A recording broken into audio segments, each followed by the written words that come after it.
What is going on, people? We are Tottenham TV, back again for another live stream for you guys. Big news coming out of Tottenham today. Brian Daigle's back in the studio. How are we doing, Brian? I'm Massive news. Brother, He's back. I'm delighted. I'm delighted to be here. I'm delighted with everything going on in Tottenham. Everything is just positive, and I'm loving every single minute of it. The only return we care about today is Brian Daigle back in the studio. But, yeah, go on. What are you going to say? I think I come secondary to the actual Depends return. who you ask, Brian. It depends who you ask. True. How is everyone doing out there today? Someone in the comments saying, hello, Sim and Sim's alter egos. That's you now, Brian. Apparently so. I asked you what that meant, and you told me in the unpopular opinion, I'm not Ben. Tony says, oh, it's not his alter ego, it's Drying Bagel. There you go. Is that a name you've heard often? Drying Bagel? No, I mean, a lot of people picked up on that when I was on the Canadian news and they spelt my surname as Drain Bagel rather than Brian How do you Daigle. like a bagel? What do you like in your bagel? Anything, buddy. Anything? Anything. Anything? But I love an onion platzel. Oh, what? An onion platzel, you know, the onion-filled one. Yes. Oh, onion-filled one? Yeah, onion in the hole. Not the onion on top, like the called onion bagel, like onion-flavoured So bagel. that one as well. That one as well. I mean, there you go. That's something I never thought we'd be talking about. Well, there's one comeback here today. Brian back in the studio. But there has been a big return to Tottenham Hotspur. It's been rumoured. It's been talked about. People saying it was on. People saying it was off. He was off to Milan at one point. That was set to happen. But it's been confirmed today by Tottenham Hotspur. Don Fabio is back in the house. He's back in the building as sporting director of Tottenham Hotspur, and he joins Johan Lang as, I guess, co-sporting directors, or they're both. Johan Lang has had what do you call promotion? He's going up in the ranks, and him and Fabio are going to be sporting directors together, announced by Tottenham Hotspur.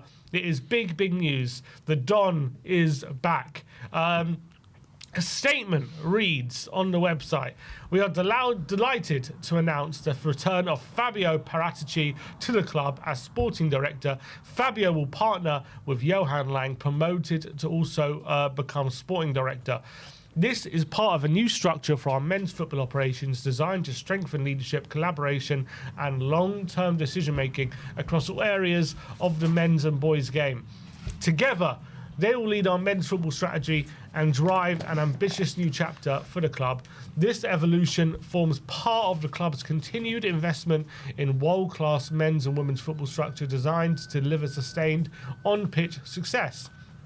Johan and Fabio's combined expertise will ensure that every decision from player pathway, performance development to scouting and recruitment is aligned, and support is one overarching goal to building a winning world-class men's team that endures. This partnership reflects a progressive approach to modern football operations, uniting two proven leaders with complementary experience and a commitment to collaboration and innovation.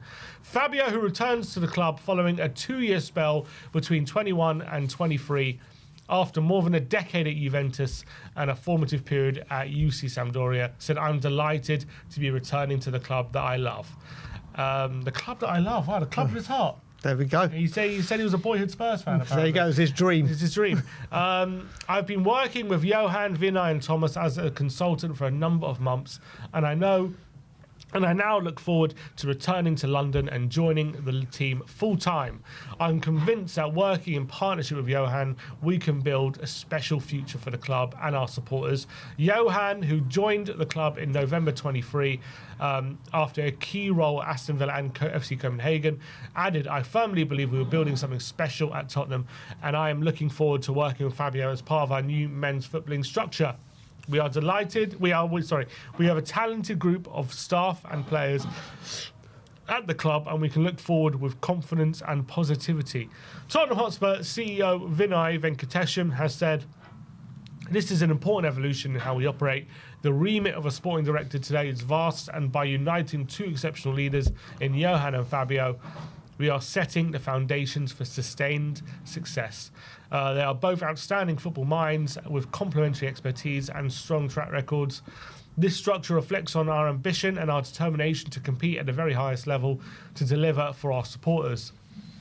Together, Fabio and Johan will lead with a purpose, building not only a competitive men's squad, but a connected football ecosystem where every detail contributes to our shared ambition to make our club a benchmark for excellence in the football world. To complete the structure, the club will also shortly start recruitment as a director of football operations who will support Johan and Fabio and manage a number of key functions and departments across the training centre. That is the statement put out by Tottenham Hotspur on the announcement of the return of Fabio Paratici. A lot of excitement in the air. A lot of people who have been calling for this, have wanted for this. There was rumours that Daniel Levy leaving might have scuppered this happening, but it hasn't. He's returned as sporting director. What are your immediate thoughts? My immediate thought, I'm actually... We look at this, and when Levy left, the only way Enoch could start showing that things are going to be different is by either getting people on long-term contracts, and I saw you guys talking yesterday about Van der Ven, which will be a huge statement, and giving them the wages that they deserve. And there's nothing that could really be done for on-the-pitch success that they could show till January. But you look at it this week where it was rumoured to be discussed, or there was a discussion with Frank and the transfer committee and everything about what they want to do in January, which is music to our ears. And again, in the international break, they've dropped another bombshell by bringing Paratici back. Whether you fans loved him or hated him or disliked him because of what he's done and the transfers he brought in, it looks like Spurs are getting everything in gear, and Enoch, to show that January we're going to try and prove that our actions are going to match our words. And this new structure and bringing him on board, Vinay said when he did his interview back in, I think when Levy left, saying it was about empowering the people to do what they have the expertise, to have a voice and do what they do. Well, it looks like they're getting all the ducks in a row ready for January and potential other windows. And this could be only looked as a positive. Again, we're going in the right track to bring on the field success. Absolutely. And I think for me, I think Fabio, as much as he's a intoxicating figure in a way because of his name, how he operates, he's the opposite of Johan in terms of Johan, we know, works in the shadows. He works with a cloud of darkness. And he likes to keep things under wraps. Fabio's the complete opposite. He'll have 5-10 deals lined up, and he'll be openly discussing it with everyone, making sure people know that we're making moves. And it's almost like he wants people to be aware and Tottenham are, active in the market and all this kind of stuff. And then he'll line up a load of deals and he'll pull the trigger on what deal he thinks is the best one. What I like about Fabio and what I think he's very, very good at, and I think people, maybe this is his biggest strength, he's very convincing and he is very good at getting a deal done. He's very good at getting deals done, formulating a deal that works for everyone, getting certain add-ons, getting certain loan with options to buy. You look at the deals with Bentancur Kulusevski got done, brilliantly priced deals. Kulusevski was an 18-month loan deal with an option to buy if it went well. Bentancur was about 20 million. He's very good at when he gets talking to someone and gets talking to a club. Very often he doesn't take no for an answer. He always finds a way, doesn't he, of getting a deal over the line or getting an agreement sorted. I feel like Johan struggled with that a bit. The amount of times we almost got deals done or things he approached for, and you think about even how many times like Matisse Tell or other players have they credited either talking with Ange or talking with Frank about what was a clincher, whereas Lange, seemingly his own personality wasn't convincing enough to get players to agree for themselves. I feel like when I even see him, you can see he's not the most charismatic figure. Unlike Fabio, who's got a bit charisma, he's got something about him. Johan seems to be like the analytical guy, the nerd guy. You know, he knows the numbers. Yep. He can identify players via certain data tracks. You know, he will maybe spot undervalued money in the undervalued potential in the market for a player. He will be better at identifying players, and he's been quite good at bringing in younger players. He's been very good. But on the flip side, I think Fabio likes the bigger names. He has the relationships with the clubs. He would be like, you know, he can call up a club in Sarri and be like, okay, we've known each other for 30 years. What can you do for me? Who's available? Who do you reckon if we make a bid for? You know, he has these relationships at all these clubs, having been sporting director at Juve for so long. That's what he brings to the table. All this networking, all the relationships he has at certain clubs to get deals over the line. Famously, I think. I'm trying to remember what signing it was. I don't remember what signing it was off the top of my head. There was a famous story about Fabio. He was going head-to-head, I think, with AC Milan for a player, and he bid less, like a bit less than Milan did, and he had a very good relationship with the selling club's sporting director, and the sporting director said, you're going to have to match, Milan's bid, and he said, we've built our relationship, us two, over X amount of years. I didn't build a good relationship with you so that I could pay the same as anyone else bidding. Yep. We have a relationship so that I get a better deal. That's what a relationship's all about. And he end up paying less. Like, he knows that's what he brings to the table, that kind of side of things. But I also feel sometimes he'll either go for like people he knows or a big name rather than maybe what's a best fit. And maybe that's where Johan comes in. And he can say, actually, he's a good player, big name, but he's actually not the best fit for what we need, and actually we need someone more like this. So I think they can complement each other quite well. I think you're right, and it's with that story you just told, you look at it, we and me specifically, used to say that Levy has to win every single negotiation, and rather than building relationships, he's burning bridges. Well, what you've just said is Paratici building relationships, and we all know, regardless if Fabio had come back, this transfer window and future transfer windows, we're going to see a very different approach to transfers. Yeah. So it's not going to be Daniel Levy and what he does and what had gone stagnant. It's going to be a fresh approach from Tottenham, whoever was in charge. And now, like you said, it looks like these roles have been split. And obviously we're going to play the videos so people will understand how it's been split and who's doing what. But I do agree with you. I think Lange was really, really bad for the first team, as in transfers and trying to get deals done, and the way he not his approach. Improving the first team, but like in terms of improving his starting 11. Like, I mean, this time he did all right, but I think that summer, second season under Ange, that summer, was a complete disaster. In hindsight, it should have been a lot better, but. You can't deny he also did bring in good players. No, I agree. They didn't improve us, but they're good players. Correct, and I think he did do well with youngsters, i.e. Bergvall. Yeah. I think he did do well with that. I think trying to get the big fish over the line, I think he struggled. And if you look at it, when we talk about gatekeepers and try to get past those gatekeepers, are you going to take a call from Fabio Paratici or Johan Lange? My bet is you're going to take that call from Paratici over the call from Lange. We'll see if it can be a match made in heaven. But what I do like about this is it does look like we are bringing people in that are specialists in their area of expertise. And this new approach Tottenham with Enoch and Charlie and Vivian may be that these people that have the strong voice in these departments will be listened to and have some skin in the game, and we see where it goes through on transfer windows about to commence. Yeah.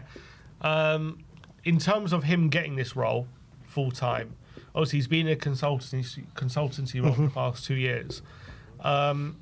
Is this, do you think, just making that role that he's been doing for the last few years official so that we can start doing it without calling it a consultancy role? Or do you generally think his role has actually changed and he's now going to have all these responsibilities that he didn't have for the last 2 years?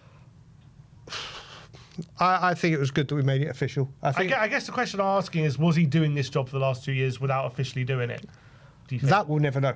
That, I mean, he said he spoke with Frank a lot during the summer about targets and everything. And do you know what?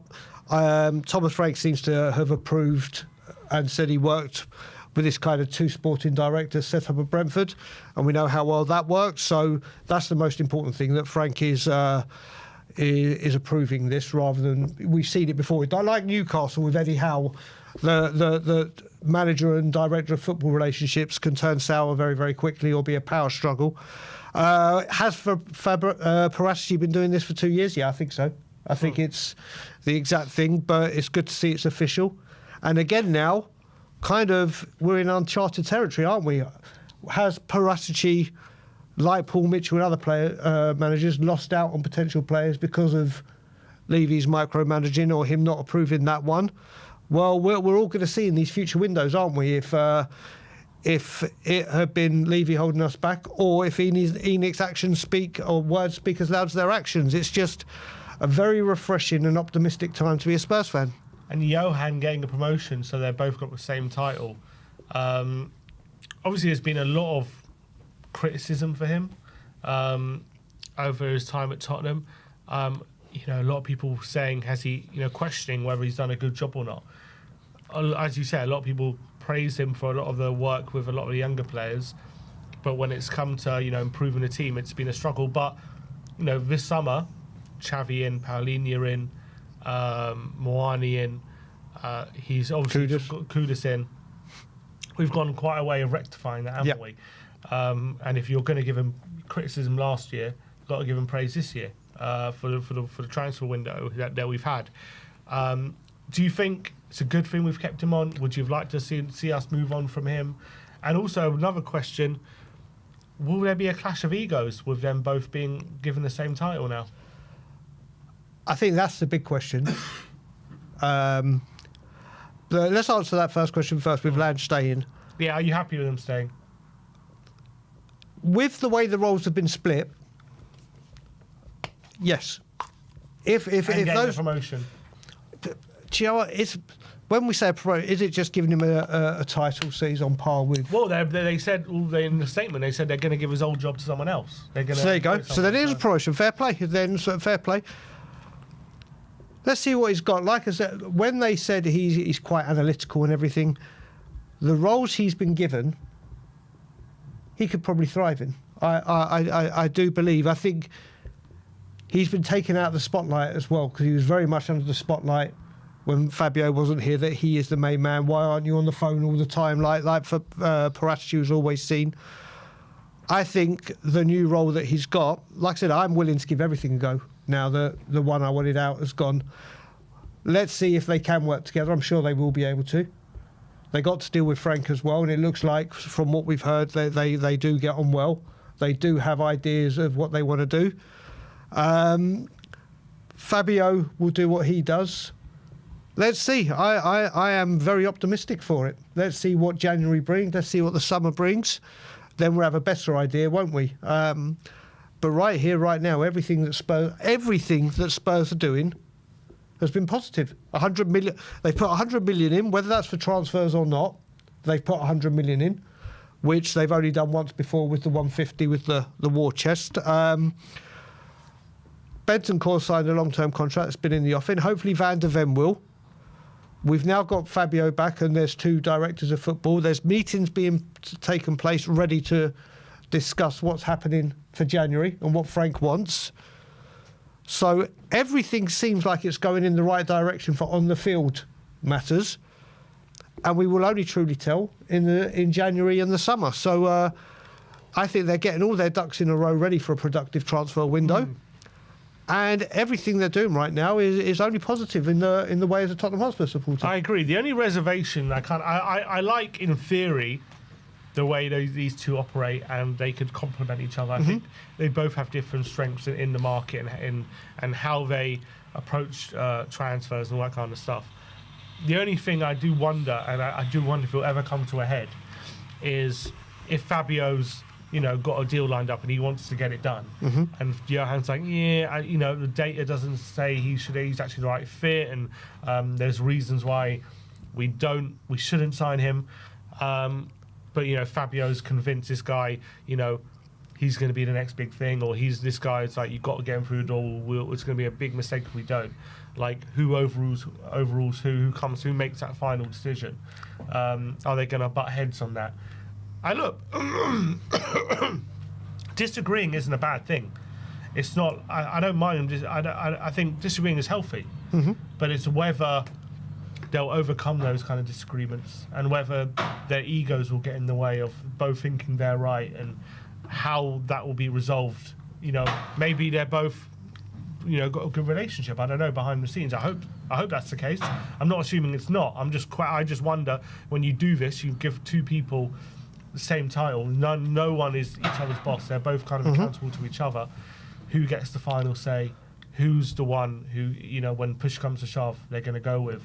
And maybe it's a group decision, about those kind of things. Maybe it's not left to those two, but those are the things you kind of worry about when you have two sporting directors like that. Well, I would hope, if it comes to that, and let's face it, at some point they're not going to agree on a player and everything.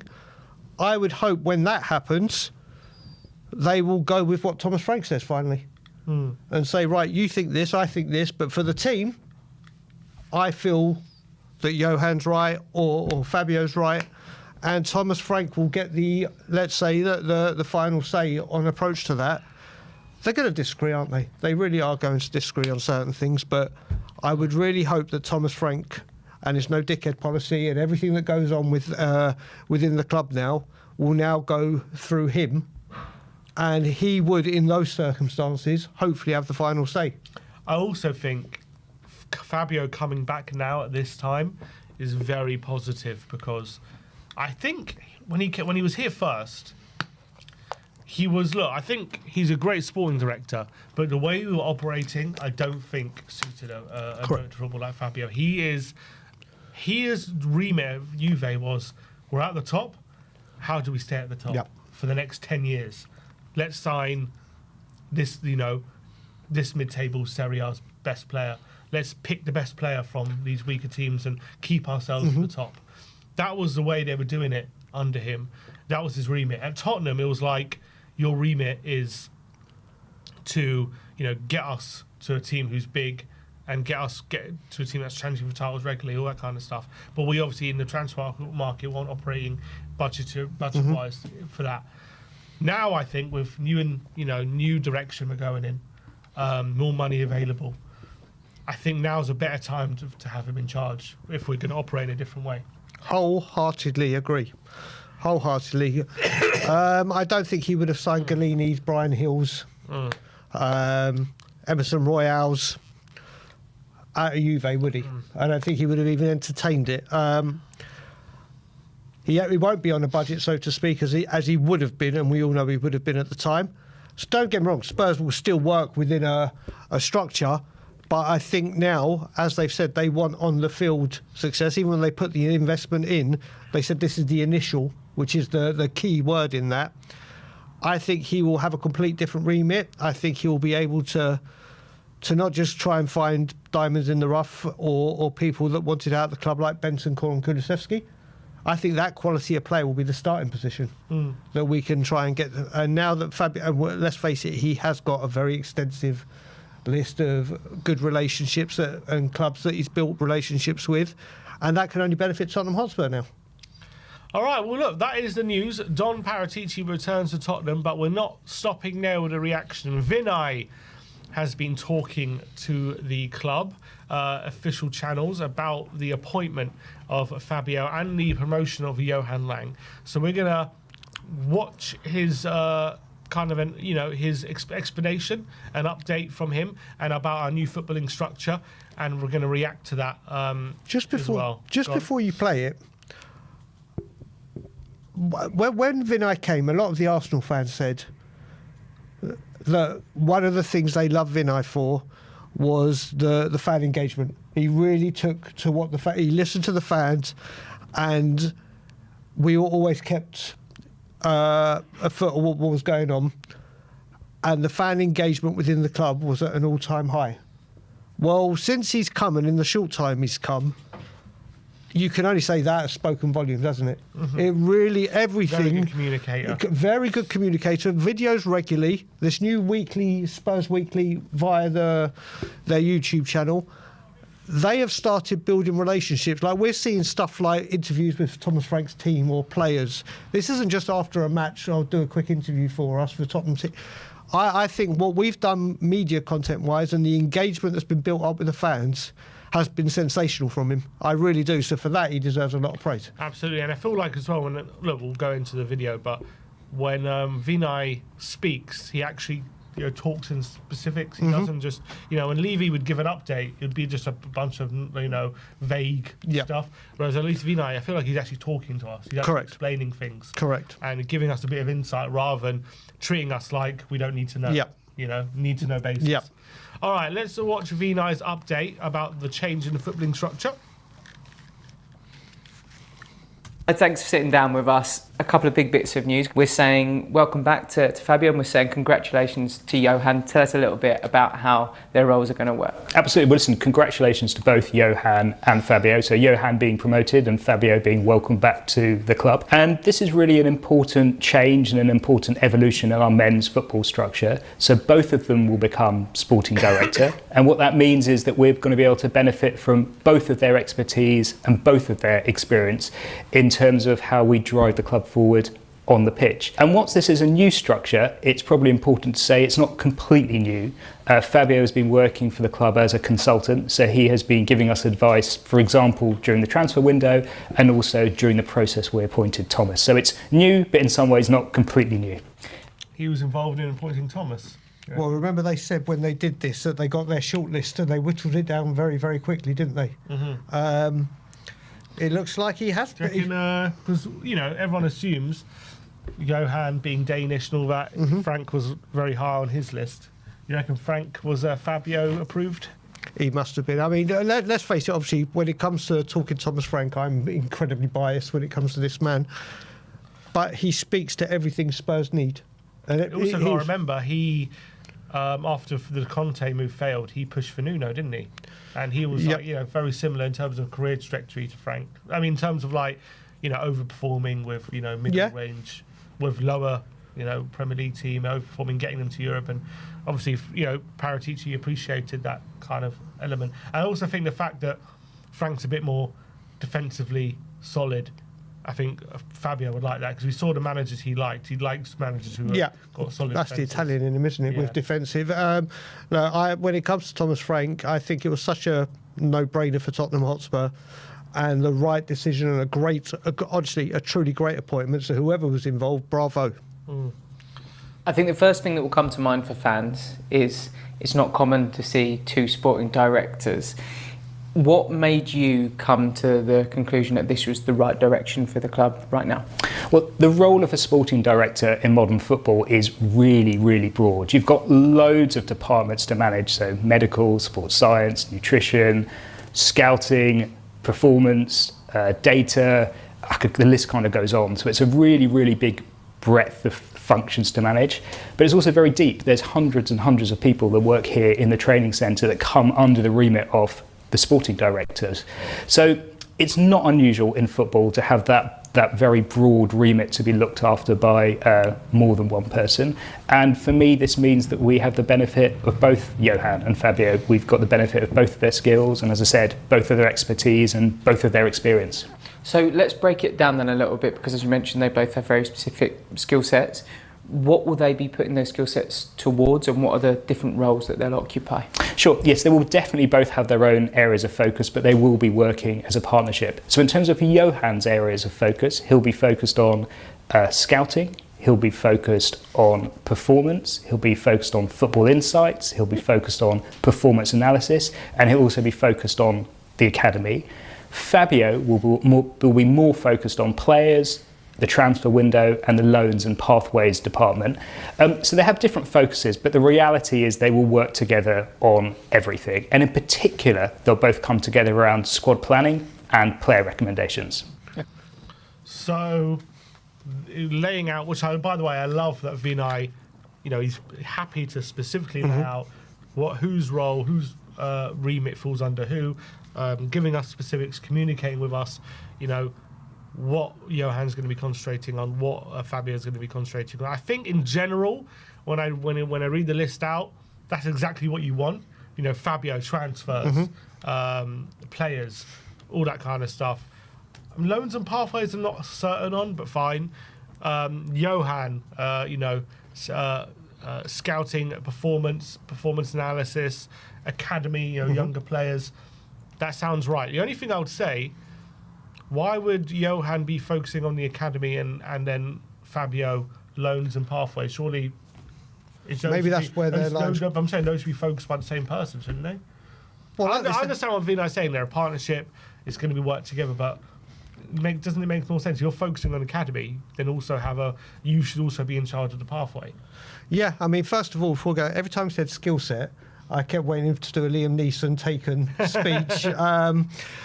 But Joe, when you look at the pathway, maybe they're looking at it both ways. From right there, they're ready to start their pathway into the first team, and Fabio could be right. How do I get him into the first team? And it may mean loaning players out, so maybe there are parts of this partnership where they will intertwine. I think loans make sense because Fabio's the kind of guy that can, you want a loan, I can find you a loan. You know what I mean? He's the kind of guy I can call up this club, that club. I'll get you somewhere for you if that's what you need.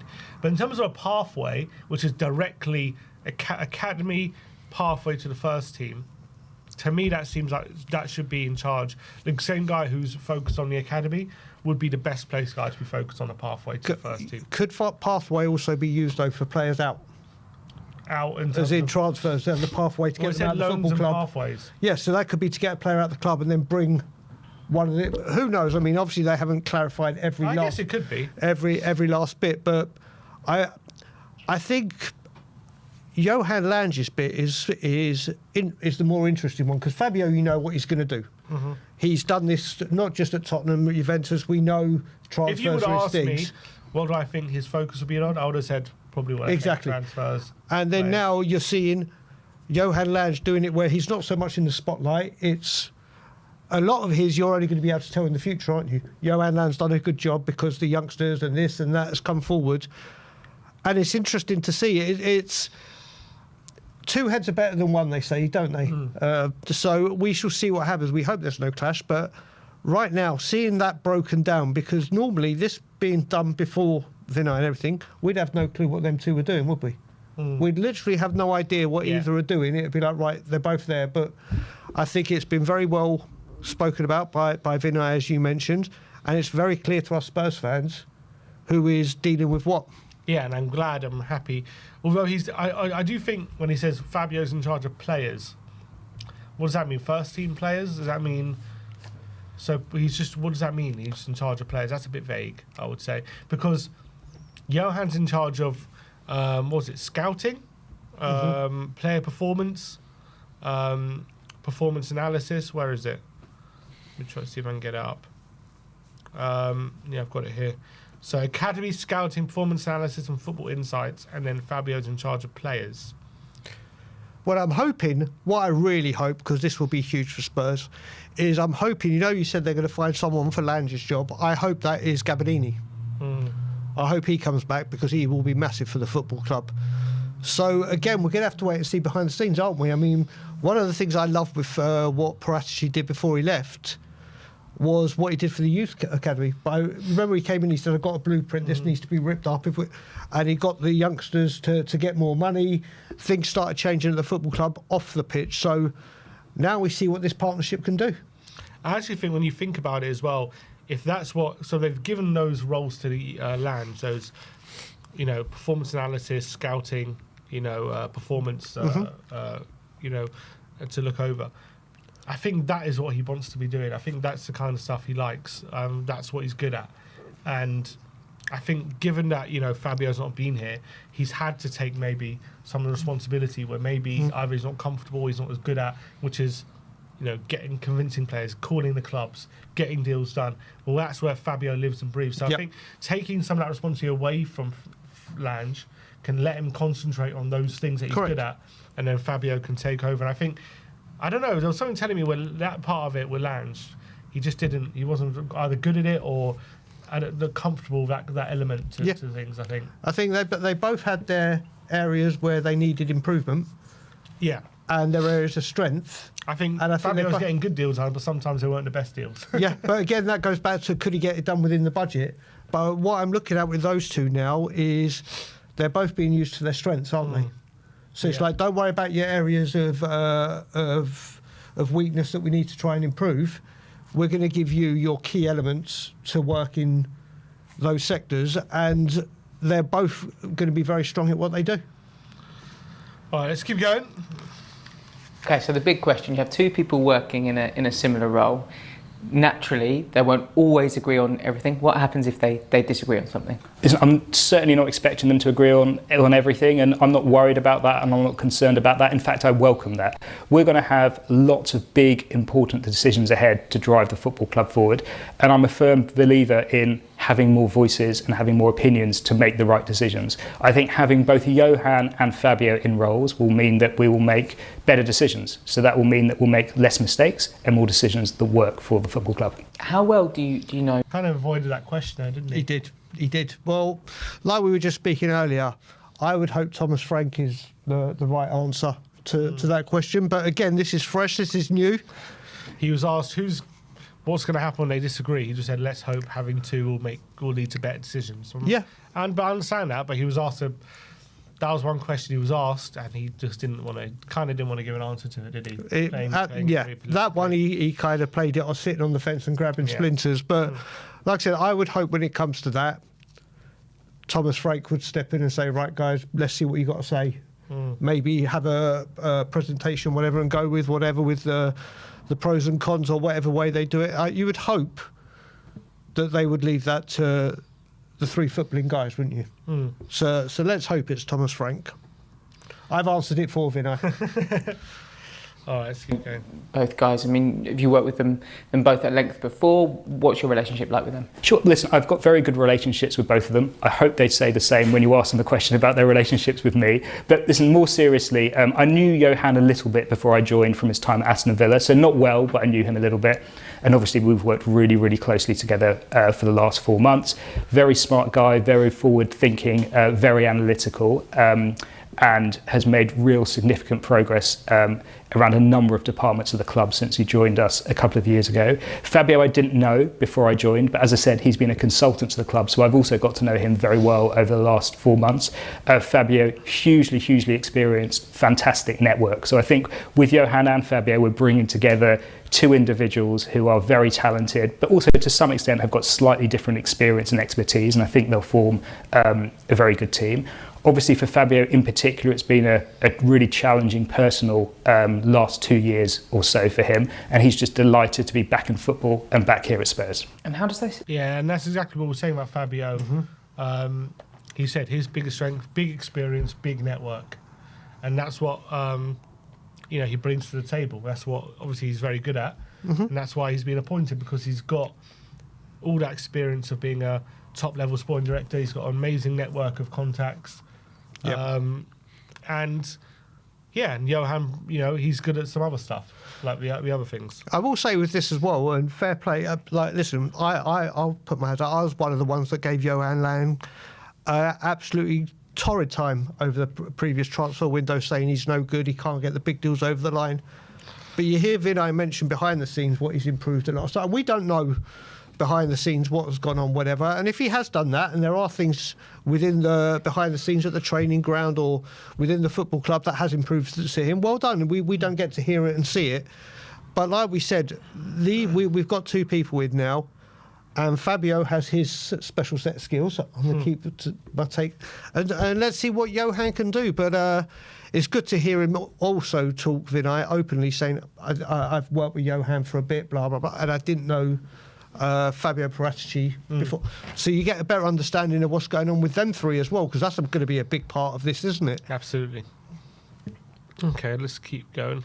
This changed things for Thomas in terms of the structure? So I've talked about this, you can probably imagine, with Thomas a lot, and he's completely relaxed about it and very happy with where we're going. He has actually explained to me that this structure of working into 2 people is something that he's actually really familiar with. He tells me he had a very similar structure at Brentford. He's got very good relationships with both Johan and Fabio. Just had breakfast with him just now, and he's really, really looking forward to get going. But I think he's got his press conference on Friday, so you'll hear it from him directly then. Just finally, how do you see this change in structure and the new structure being of a benefit to the club moving forward? Yeah, it's quite simple. So the ambition of the Lewis family is really, really, really clear. They want us to be focused on driving success on the pitch. They want more nights like the night that we had in Bilbao. And we think that putting this structure in place gives us the best chance over the long term to deliver that success. It's mad how much we hear now. People in these interviews say the Lewis family, and how they're drumming it into us. They're the ones now in charge and they're making the decisions. Whereas we didn't hear their name. Although it's weird because they've kind of always been in charge. Yeah, we haven't heard their name up until in anyone's interviews or anything. We haven't heard their name up until a few months ago.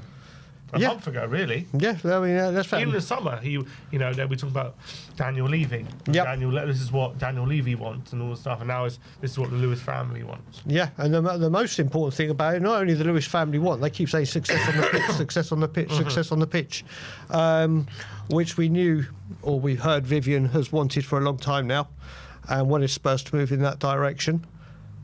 And it looks like, the most important thing is right now, as we were saying earlier, all they could do is talk a good game and get things ready.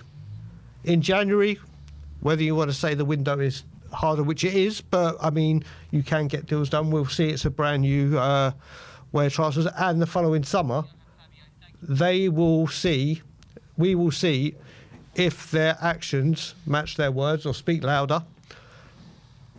It's all, do you know what, like I said, between now and January, they can't do anything buying player-wise.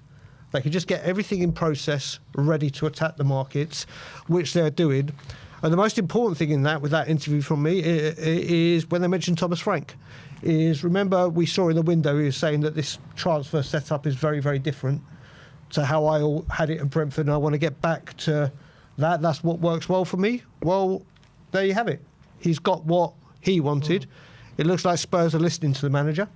It looks like Spurs are trying to do everything to help the manager and allow the manager to focus on what he does, which is on the pitch. And I'll repeat again, like I said a few weeks ago, I have never been so excited as a Tottenham Hotspur fan in the whole Levy-ENIC era, because everything is looking different, both on and off the pitch, and it looks like we're being ready to move forward and be as successful on the pitch as we have been off the pitch with everything, and it's just a very, very exciting time. Yeah, 100%. Look, I just do find it interesting as if like they're just their names being bandied about now as if they haven't been involved and these are new owners when they actually have had a say, and they could have said this earlier if they wanted to, but they've been behind the scenes and they've not wanted to make any of their feelings publicly known, and all of a sudden that's all changed. I just find that very interesting. Now we're hearing Vinay, him saying it very clearly, this is what the Lewis family want, and that's what we're constantly hearing now compared to before, where their name wasn't uttered. It was all about Levy. That was the one. So I find that interesting. But look, that was what Vinay had to say. But that's not all. Fabio and Johan had a sit down with Hainsey for a chat about their new roles. So let's react to that as well. Just a quick observation. I'm not a body language expert, but look how Johan's sitting and look how the Don Fabio is sitting. Fabio looks like he owns the place. This is a Don. He's like, come on, give me a wine, please. Do you hear that he's got the Godfather music going around? And cigar. And Johan's just a bit timid. He's got his arms folded. His legs are close together. For you, Fabio, he's just not like, I'm back in the building. I'm back. Like this is my couch. This is my role. Yep. That's the Don all over the place, isn't it? Look at that. Very dominating body language. Well, that's the thing. It's like the attributes we were talking about. He is very extroverted. Johan seems somewhat introverted. And obviously, we've seen the difference with their interviews before. And now it's like when you see them side by side first time. You can see the body language wise.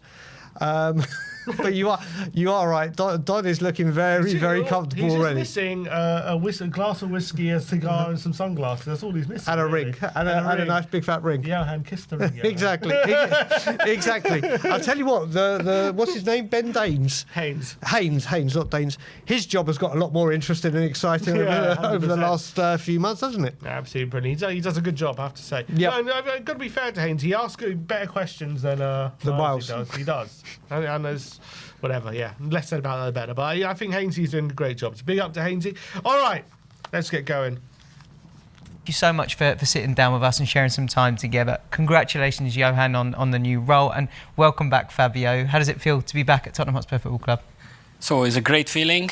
First of all, I would like to be thankful, to be grateful to the Lewis family, to Vinay, to Johan, to all of the employees that supported me in this period and make me feel a part of this family even when I wasn't full-time in the club. So really thanks about it. And I want to thank even the fans because they make me feel really important for them. They supported me everywhere when I met them.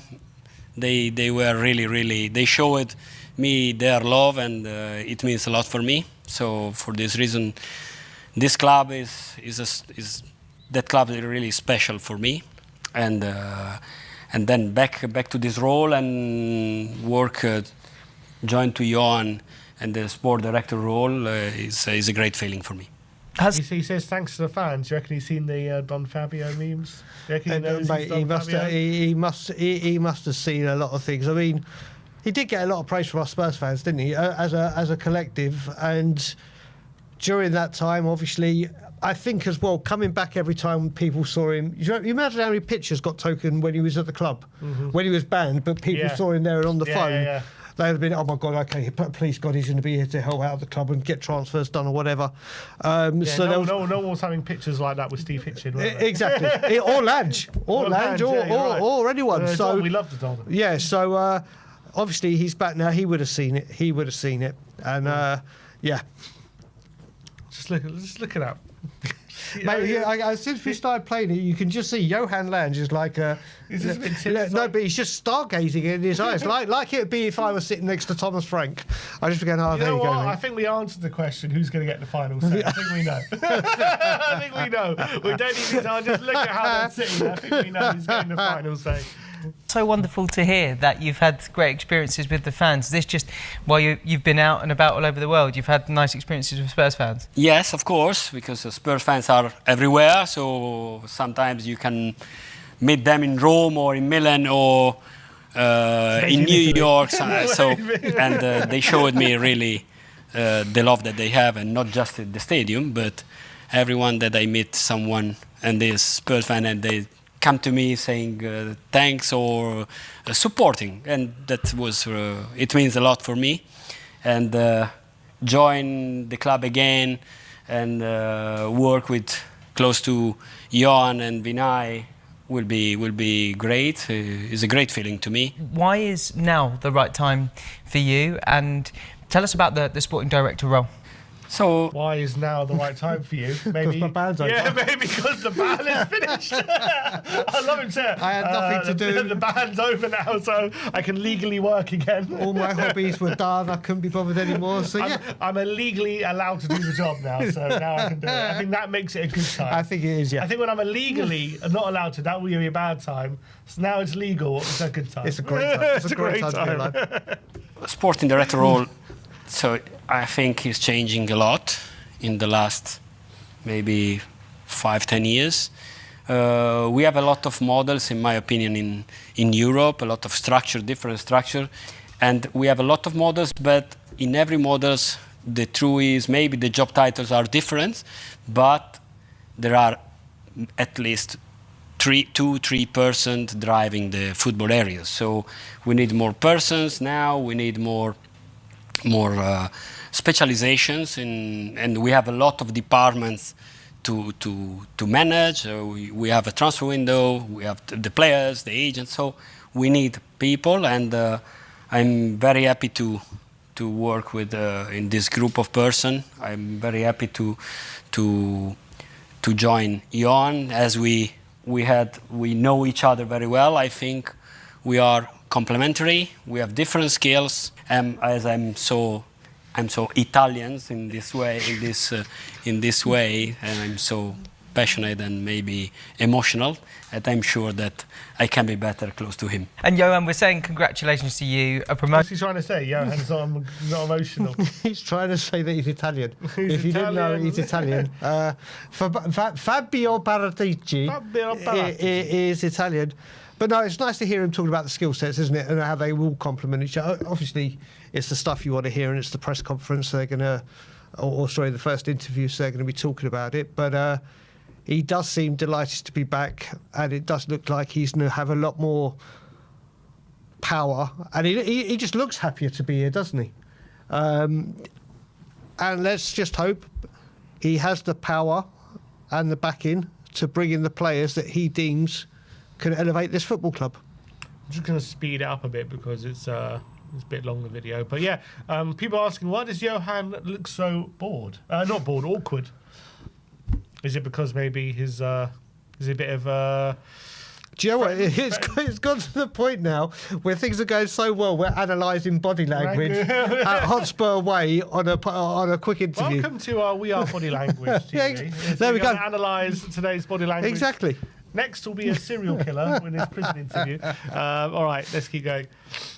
A new role for you. Off the back of it, 2 years now with the club. How have you found that time? Yeah, no, it's been fantastic. 2 years, obviously, with a big highlight, a magic night in Bilbao, with so many fans traveling, and experience that together was amazing. I think over the last couple of years we have developed the squad. So in my opinion, we have the strongest squad, at least in my time here, with the right blend of players with great experience and also some very exciting youth coming through who will only be better for the future. Then we have also developed. Is that true? Best squad he's had. I guess he only came in 2023.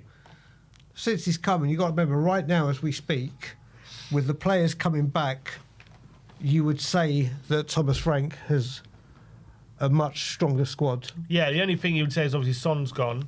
Yep, Maddison's out for a foreseeable. But then again, you could say like Son's gone, but Kudus is there. So it's kind of other way. But yeah, I get the pressure. Wing, but it's still a winger, isn't it? Yeah, of course. But I think if you look at it with Dragushin, and also when he first came, we only had Rishi as a striker, and now he's going to have 3. Now he's got 3.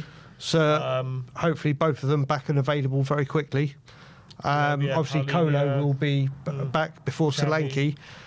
Yeah, I think he's right. I think he's right. The way, and then, like we said, with the players coming back from injury sooner rather than later, in Dragushin, who's there, to Kai, and then Kulu imminently or in the next month or so.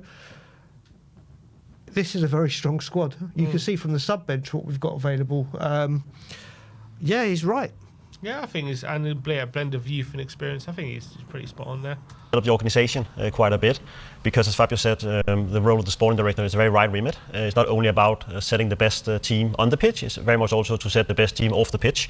So we have developed that as well, and I think now we are standing on a very strong foundation and with very exciting times ahead. Yeah, it's so true what you say about Bilbao. It really gave not just everyone here in the club, you can feel, but also the fans that taste for success that we're all desperate to experience more of. Yeah, I think for me to see the reactions was very, very strong. To see fans from different generations coming together, families who share stories about memories from the past, who want to give them on to their children or grandchildren. So to hear how they articulated that, how the feelings really came out, not only in the night in Bilbao, also when we came back to London, that was very special feeling and a very unique experience. The game is constantly evolving and growing, and there's more people than ever before involved in the football club. So perhaps, Johan, you could explain a little bit about your role, the specifics of your role as a sporting director. It's very important that we, of course, are coming together when it comes to play recommendations, when it comes to how we want to develop the squad, having good conversation, of course, with Thomas, with Vinay. But I say we will have a little bit special areas of attention. I'll have more attention on the scouting department, on football insights, what we call the performance department. So that is everything from medical, sports science, nutrition, football insights, and of course also our academy. But as we said, we're over 300 people working here, so it is very much to have very good head of departments, empower them, set the direction with clear roles, responsibility, and empower them to do the job. And then it's our responsibility to nurture a strong culture where there's a lot of collaboration, where there's short distance between people, so we all feel that we are on a special journey together. Yeah. So he's going to be in charge of medical, Department, nutrition, sports science. So why is he only in charge now? We're putting him in charge because we believe he's an expert at this field. Yep. So why is he only put in charge now of that stuff? And if he hasn't only been in charge of that fact, or he absolutely failed miserably last season, that. Do you know what? I can't remember, and people will correct me if I'm wrong. I haven't heard Spurs use the word culture as often until we got Thomas Frank in. He is so key to everything, and obviously we know that managers want their club set a certain way and when they go for the interviews they probably say, this is how I can give you success, and this is how I think this new direction Spurs are going in, i.e. Vivian, Charlie, Vinay, and now Johan and Fabio, and what Thomas Frank and his coaching staff being able, I keep mentioning how I'm amazed that we were allowed to bring in such a big coaching staff in for Thomas Frank, because that hasn't been the case with previous managers. I think for once, I used to say that this club with Levy in charge, no one communicates with anyone. Everyone's running off different hymn sheets, and the left hand don't know what the right hand's doing. I think the whole club now are like building a strong spine like you would for a football team, ready to attack the football market. And with Johan, again, maybe Johan had too many responsibilities.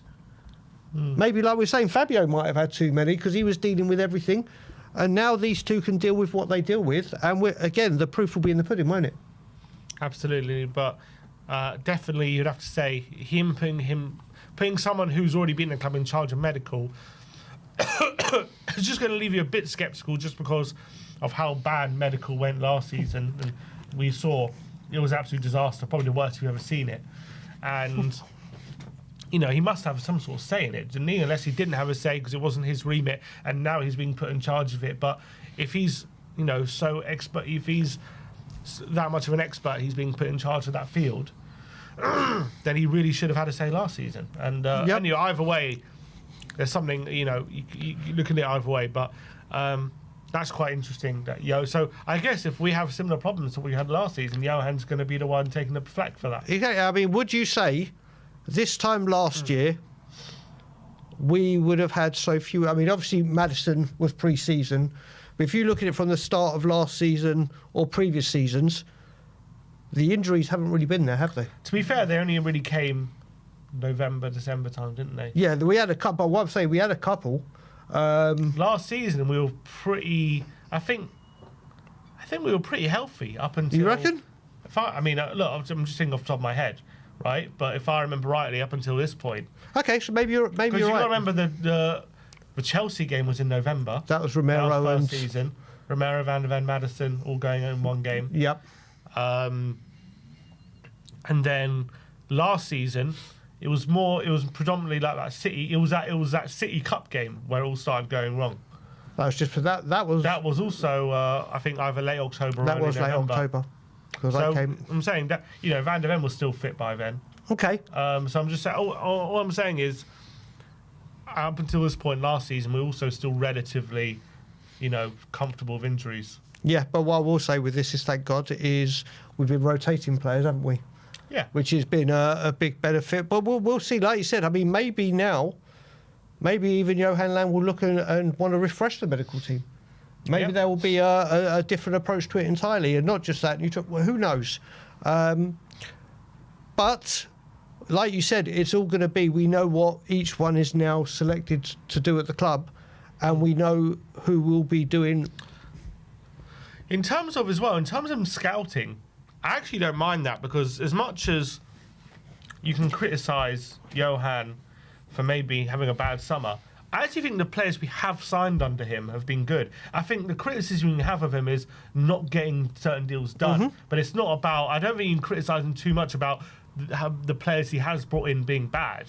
I think it's more about you could have done so much more. You left us with so many different gaps in the squad, which we got exploited with, especially last season. But, you know, I don't think anyone really, since he's come to the club, which was 2023 October, his first January, maybe you can complain a bit, Dragoshin, Werner, but obviously I think he was hamstrung a bit with what he could do in the January window.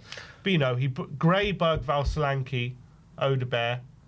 I think they're all pretty good players. He then brought in Tell on deadline day. We'll see how that comes. But again, two good young players. I think he's a good young player. And then this season, Simmons, Paulini, Moani, Kudus, all that. I think his talent ID is pretty good. I just think it's more about he's not been able to get enough done. Yeah, the Dragoshin and Werner window, the first window, he doesn't deserve to be on that, because I can even remember when we signed him, Spurs even came out and said they're not here for the January window, they're there coming in ready to play for the summer window. Lange, I think, and it goes back to what you said, it was because this window, especially when we lost out on the two that we did, it was just stone cold silence, wasn't it? And there were no deals getting done. I mean, the Morgan Gibbs-White one came out of nowhere, and then obviously what happened. So I think a lot of the criticism maybe with Lange was obviously it was the exact opposite from Paratici, where we went from hearing so many players to hearing nothing. And that different directors of football will deal with it differently. But what do you reckon now? Now we'll hear about some players, but not every player. Or we're going to go straight back to hearing loads and loads and loads like Paratici spinning plates. In the darkness. There you go. There'll be 10 deals going on, won't have a clue, and then one big one will come through. Exactly. All right, let's keep going. Absolutely. And Fabio, what are the areas that you're excited to be back working on? Oh, I'm excited to. So my skills are, I think we have different skills, but we know football area each other in the right way. So my skills are more players, managing players, transfer window, loans and pathways. So are more in this way, but together we will discuss about with the coach and with the recommended players, and this is my job. And if That's interesting. So he goes, when he says players, he says managing players. That is part of his remit. So does that mean if a player has a problem, they go to Fabio, he makes sure people are happy? Maybe that's about as well what you were saying. Is he focused on, okay, this guy needs a contract, this guy is kicking up a fuss, he needs a contract, let's manage that situation? Because a lot of the time that would come under for managers' remit to manage the players in that sense. But I guess in terms of happiness and all that kind of stuff. But I guess if Fabio can take that off Frank can just fully focus on drilling these tactical players, drilling the footballing side, and Fabio manages, their happiness, well-being, all that kind of stuff. That's interesting that he's taking that role. I think we've also got to look at this, and this is the big thing that I think I'm looking forward to seeing with ENIC, and we spoke about this before, is maybe that's about getting players out as well. Players out. Yeah, if Thomas Frame, I know we're talking about players in and but if we're talking about I agree with you. players going out, we've said for so many years we've struggled to get players out the door. That was something Fabio was good at, wasn't he? Yeah, if you remember. So he struggling to get them out the door, and to find the value for them the club, i.e. Levy, was asking for. Well, maybe now there's going to be a fresh approach, and maybe Spurs will be able, if we get bids in for players that maybe not automatic first choice players, but Spurs, if Frank thinks that's a good amount of money for that player, I can use this to get someone else. Maybe that's going to be a huge part of it. Fabio was very good at getting players out the door, I remember. Yeah. But he was of the opinion, just if you want him gone, get him gone. Exactly. Even if take the hit. You take a hit. I remember he got a bit of money out of Watford for Sissoko. He got Doherty out, I think, to Atletico. Well, Doherty we had to do 3, didn't we? Because we had too many loans out. But I'm saying he facilitated it. Yep. I think Harry Winks to Leicester. Well, that brought Maddison, yeah. And then we got Maddison. He did a lot. I think Fabio was that is something as well. Very much. you could say is one of the big criticisms of the last window is players out. You know, we got rid of Son. I mean, and then Højbjerg became permanent. But we really struggled. 100%. Sell. 100%. And then we got a lot of players on our books who were sitting there, not getting, not in the Champions League squad, not getting a minute, and we weren't able to shift. Whereas Fabio was there, maybe that could have been facilitated. Exactly. You both had a chance to kind of spend some time with Thomas to speak about the new structure. How will you be supporting him? Yeah, of course, we speak a lot with Thomas about everything, about football in general. So he's keen to speak with us, I think, and we work well together during the summer transfer window, and that's it. I'm more than happy to and curious to jump in this experience, because in my experience in the past, I learned a lot from my coaches, really, and in general from different person, different people, different style of people. This make me better as a person, as a professional. So I'm very curious to came in the Thomas model and knowing the job, the coaching staff, and try to getting better myself and trying to help them. And it's certainly been a very successful relationship so far. I mean, we've seen the performances on the pitch. We're seeing the success from the players that have come in. For you, Johan, you must be really excited to build on that and keep developing that relationship with Thomas as well. Yeah, 100%. It's been a strong start, but we only in the beginning. But as I said, Thomas is a very collaborative, modern head coach. We also saw that when we assembled the coaching staff around Thomas, adding some really specialists around him. In his time at Brentford, he was also used to working in a model with two sporting directors for most of the time. So we're all passionate about driving performance culture, trying all the time to improve performances on the pitch, and that requires a lot of good discussions, a lot of hard work, and we're super excited to begin with that. I know. Someone said in the comments, there's a slight tension here. Lange is clearly subservient to the Don. I've just checked the comments on here, and that's from a very dear friend, King Hoddle. But now he's big up King Hoddle. He's got his arm there. He's got one. Fabio's got two, so he's still like, okay, this is my. Fabio's like the Fonz in Happy Days. But Lange is trying to, it's part of my couch as well. It's the Fonz and Richie from Happy Days. He's starting to, get more relaxed. Lange's interview's gone on. He's starting to look. I'm here as well. Yep. The Don's I can bring something to the table. Don't worry. This is half my couch. We don't really get much time in football to stand still, and everything is always moving forward. But right now, for you both, what are the priorities that you focus on in the short term? About transfer window, I think we are always ready to speak about players. We work every day about scouting, match analysis, insights. So it's our job, it's our word, maybe it's our life even, I think. And so we are always ready. And personally, I like this job. I love football. I like this job, especially when we play every 3 days and when there is the transfer window. It's exciting to be inside of this kind of periods. And what about for you, Johan, in the short term? What are the areas of focus that you'll be looking at right away? Yeah, as Fabio was saying, that it feels like we just ended one transfer window, but the next one is coming, which is very good. Then at the same time, we have over 300 colleagues here working at the training ground.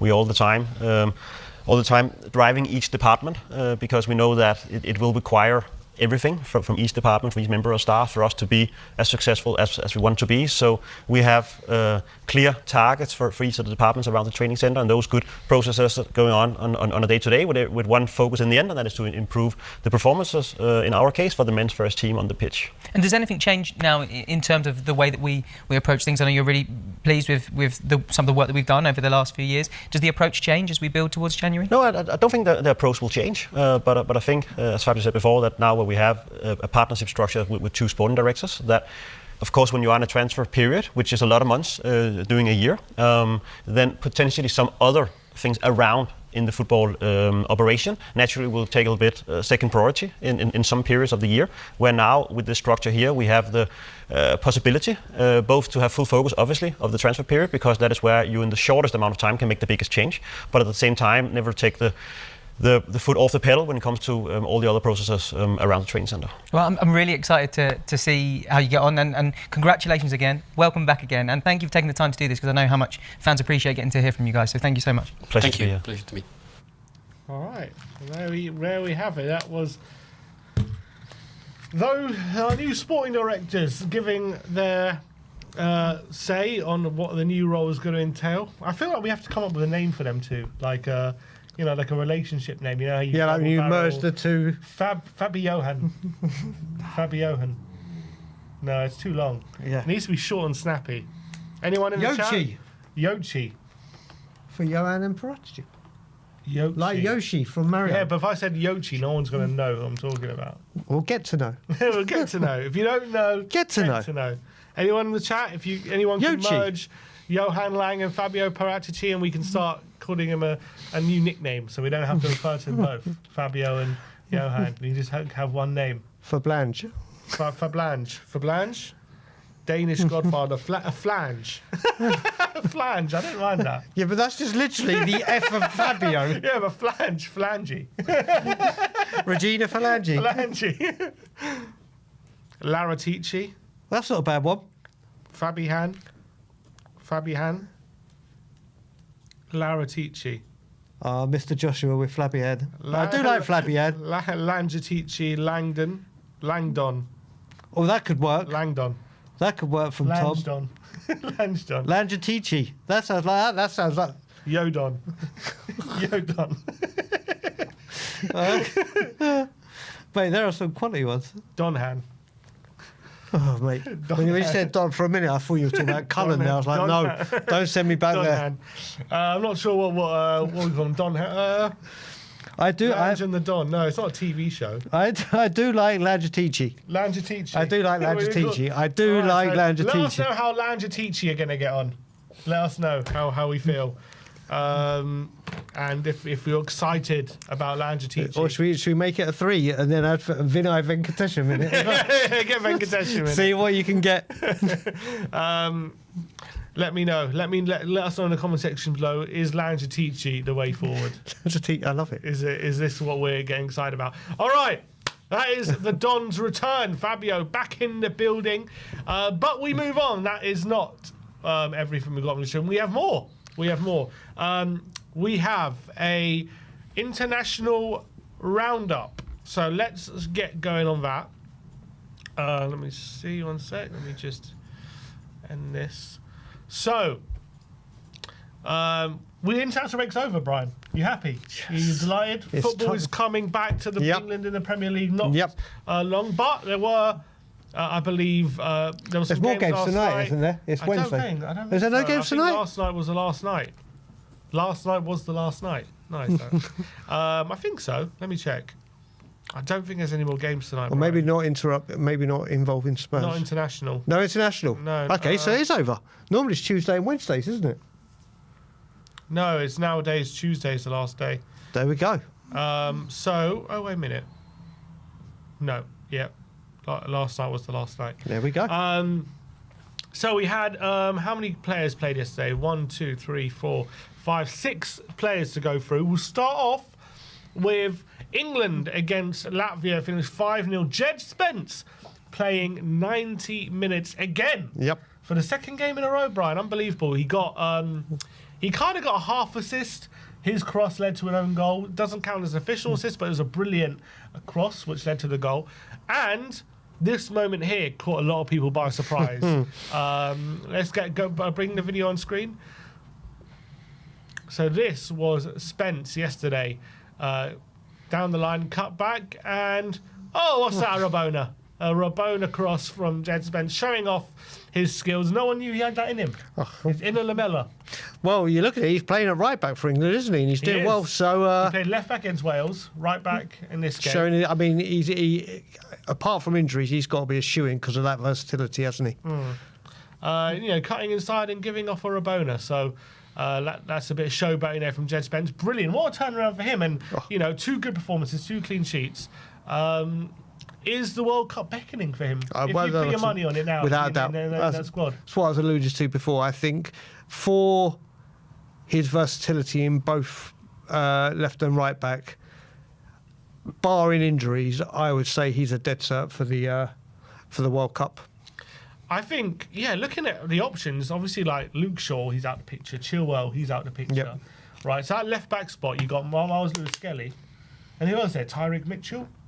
Who else is competition? Left back.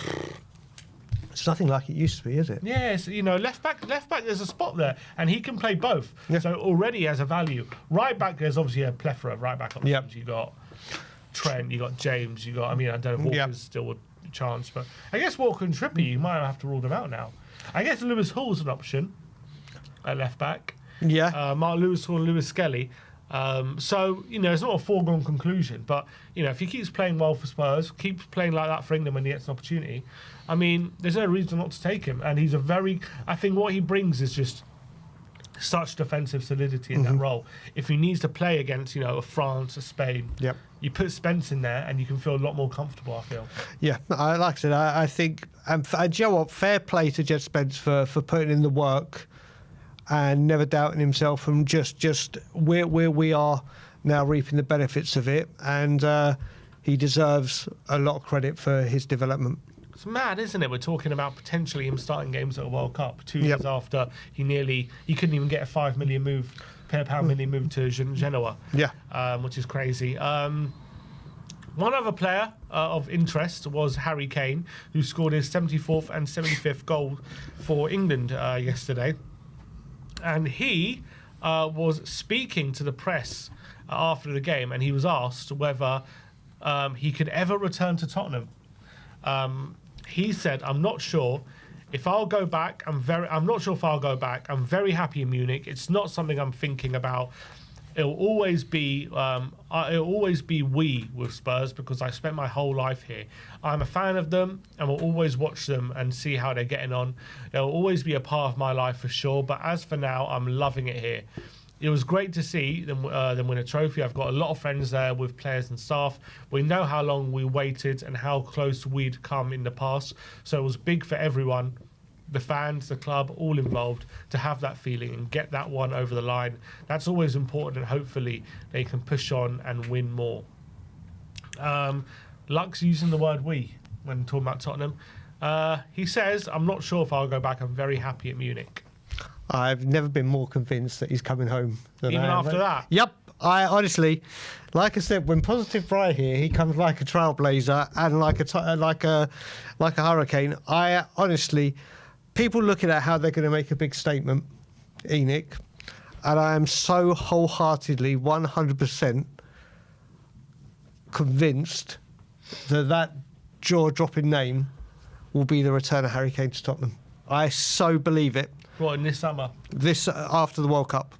After the World Cup. I honestly, you look at it, we were saying earlier, he's got the very realistic chance. Obviously, his England record is going to take decades, if not centuries, to beat the way that Bobby Charlton and then Rooney were only on that. He's going to surpass, he'll get to 100, I'd reckon. He's going to go down as the club's record goal scorer. And then to get the hat-trick of beating Shearer's record. And if you look at it, and you've mentioned it before as well, there's no other big clubs that really need a striker. He won't go to Chelsea, I don't think. I am totally convinced. If he does come back, it has to be Tottenham, doesn't it? Yeah, I'm totally convinced. I am so positive with everything at this football club right now. I am convinced Harry Kane is coming home to Spurs. Convinced. I don't know about... I think there's so much to be determined. It depends where we are as a club come the summer, how we finish the season, how we do, how Bayern do as well. If he thinks he could win another Champions League next season if he stayed, or a Champions League, I should say, then he'll probably want to stay. I think as well, when it comes to those quotes, I don't think you can read too much into it, only because he's buying a flying. He's in the form of his life, and there's no need for him to come and make any statement or any insinuation that he wants to go, because he doesn't want to be a headline right now. He's in the headlines for the good reasons. There's no point even hinting he would come back right now because everything's going really well. So just keep it up, keep it that. And Kane's never been that kind of guy to make headlines anyway. In like that, pushing for a move. I know he did it one summer, but in general, he keeps himself to himself. He doesn't like to rock the boat, does he? Yeah. So I don't expect anything less. I'm not convinced he's going to come back this summer. I'm not convinced he's not either. If you know what I mean. So I'm kind of on the fence with it. I think all depends on how the season goes. If we're comfortably in a Champions League spot, and was showing real signs of improvement. And Bayern don't look anywhere near a Champions League, and they win a league, but Champions League, like, they just off it completely. Then I think he might say, look, I've done all I can here at Bayern. I've won the Premier. I've won 2 Bundesligas. They're not going to win a Champions League while Kompany's here or whatever. I'm gonna go back to the Premier League and win that record. But if they get close, they get to a final, whatever, or they look like they could win it, I think he might say, I'll give it another year and I could actually win a Champions League. Because I don't think he's come back to Tottenham thinking, I could definitely win a Champions League there, is he? No, but And he'll want to win that. he will want to win that. Bayern will be his last chance, probably. But then who knows, the way things go, and we'll see January, we'll see summer. Unless he does win it this year, and then maybe he'll feel like my job's done. Yeah, but he could come back. Obviously, when he left, he said, match my ambitions, I'll never go. Maybe the new lot Tottenham won't just be gentleman's agreement and talking a good game. It will be actually putting on a good game. And we've got to remember, Harry Kane has done this with Spurs, but forget the Man City stuff. We're at October. He's not going to start dropping bombs in October and saying, here we go. He's not going to start rocking the situation. He's got no need to. He's got the whole season to go. Then after the season finishes, goal contribution right now once every 39 minutes. It's the records I've been saying. And then once the season's over, or once they've won the league and out of the Champions League, or win the Champions League, Harry Kane will do what he always does. He says, I'm not talking about my future till after. I'm now focused fully on England. Once England is done, then I think everything will start coming into place. So, but the only thing I'll say is the guy in the summer is going to be 33. Yep. He doesn't have time for transitions, for rebuilds, for transitional seasons. He needs a team now who's ready to win, ready to challenge, ready to play at the top of the game. I don't know if Tottenham are going to be there come the summer. Maybe they will, but I don't know. Well, you look at it now, the team that he left, obviously there was Heung-min Son and the great partnership that they had. Let's just say we have a decent January. Let's say we bring in a left winger, a high quality left winger. Let's just say we do that.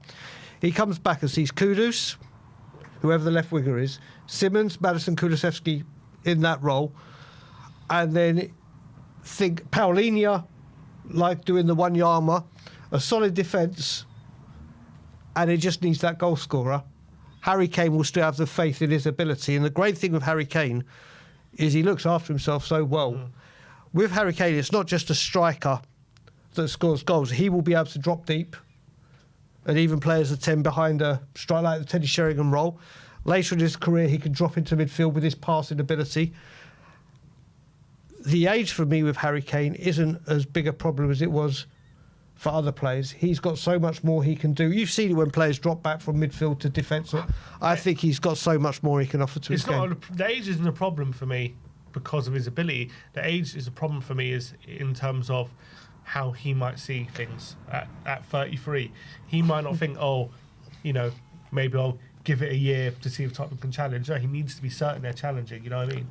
Like he doesn't have time to go. I believe he could be playing until his late 30s. Like Teddy did, didn't he? Teddy, Ronaldo. I think he could do that. Lewandowski, Benzema. Yep. I think he could do easily what they did. Yep. Up until his late 30s. But there's no insurance in that. At the end of the day, when the end comes, it can come very quickly, right? And it can come it can creep up on you, and like that, all of a sudden, you're not as good as you were very quickly. And I think all players know that. So as much as obviously he's going to do his best to stay at his best, when you reach that kind of age, 33, time ain't on your side anymore, and you can't be waiting for rebuilds and these kind of things. And I'm just worried. Will this summer be a bit like a 1 year too early for a Tottenham move? But maybe not. Maybe we'll be ready to challenge. I think the team we're building right now looks stronger than the team he left. And also remember, we said, and we'll see where the season finishes. We'll see what happens with the new way we deal with transfers. But also remember, there's only one place where he can smash Alan Shearer's record, and that's the Premier League. Absolutely. So right. He he might not come and say, he may not see Tottenham maybe winning the league in Germany and probably another league this year. He's got that monkey off his back that he's won trophies. So maybe now he can move forward and go, yeah, do you know what? I'm going to come back, hopefully get Tottenham success. They've won a trophy. Hopefully they'll start wanting to win more. We could win another one this season. Let's say we win an FA Cup this season and you see Spurs have won back-to-back trophies in 2 seasons. And then he thinks, right, I can get the Premier League record here. Look at the players around me to help me get it. I honestly, I think he's coming home. And I never have I wanted to be more right than I am with this statement. I really do think he could be on the verge of coming up. I think he comes home. And if he does... On the verge? Not on the verge, I shouldn't have said that part. I think, obviously, we're talking October. I think he comes home. And if he does come home, then you have to say fair play to everyone at this football club that gets it done. Because let's face it, he will come back and he will demand to be on more than 200 grand a week, and rightfully so. And we shall see if that happens. All right, let's move on. We've got Paulinho played for Portugal in their 2-2 draw against Hungary. 90th minute equaliser from Dominic Szoboszlai denying Portugal a win, which meant they have to wait one more game to qualify for the World Cup. Paulinho got 20 minutes. He came on to see out the game, and they didn't, so he didn't do his job, I guess. Stats, not much to really read into of his stats. He got 13 passes, 8 of them in the opposition half, 2 in his own half, 18 touches, 0 out of 2 aerial duels won, no tackles. No tackles? No tackles, even in 20 minutes. I know, it's very somebody check that he's not ill. Look, came on, only had 20 minutes, but I'm glad, he hasn't started either game, so had not been too overexerted, let's say, in the international break, which has been good. Exactly, it's just good to see him back in the international fold, getting some minutes on the pitch, and most importantly, like you've been commenting on your shows recently, that he's just loving life at Spurs and loving football again, and is confident. And we've got some big games coming up, so the lack of minutes he's had there will make him very, very refreshed and available for us, won't he? Absolutely. Next up, Pape Matar Sarr played for Senegal. They beat Mauritania 4-0 to book their place at the 2026 World Cup. So congratulations to Senegal, who, by the way, have an unbelievable team. Yep. He only played 22 minutes, came on 68 for Nicholas Jackson. He was started as a substitute. And there's no stats here, so I don't know how he did that. He didn't get any goals or assists or anything like that. Another player who's kind of been on the subs bench for them, but they do have some serious talent. Their front four, Iliman Ndiaye, Ismaila Sarr, Sadio Mane and Nicholas Jackson. Good front four, man. Very. They're going to give some teams problems, aren't they, this World Cup? But yeah, Sarr, hopefully he comes back. He's had a bit of a dip in form in recent weeks, but hopefully not nothing too drastic, but start the season flying. Even saw, I don't know if you saw in the Madison documentary, Yep. You watch it, he said to Sarr, I want you to get 15 goals. Yeah. So I'll get you a gift. And I'll get you a gift. Hasn't kind of panned out that way so far, but... No, I think the good thing with Sarr is obviously he's got, again, like Paulinho, he's got some minutes. He had those couple of games that it was a precaution. I think that was at the beginning of this break, wasn't it? It was West Ham. Was it West Ham and Brighton? No, it wasn't West Ham and Brighton. Brighton and or whatever. He had a couple of games out, and easing him back in. So he's gone away for his country. They've qualified for the World Cup. He's come on as a sub, and now he comes back to Tottenham with more minutes in his leg. Absolutely. Next up, Pedro Porro played for Spain as they won 4-0. I think it was against Bulgaria. Another 90-minute performance for Pedro Porro. That's 2 90-minute performances for him in this international break. Another solid display. Created one chance on the day. 4 out of 5 long passes. Accurate. 1-on-1 aerial duels won. Dominating that right-hand side again. Not as creative as he was in the previous game. But he has really cemented his spot as the number one right back for Spain now. And now, that just raises his profile, doesn't it, as one of the better right backs in the Premier League. Yeah, I mean, it's been a very good international break for Pedro Porro. He's had 2 very, very good games. And you look at it, and Spence as well. There is real competition for that right back spot. I mean, Destiny being back obviously leaves the pressure for the left back if he's available.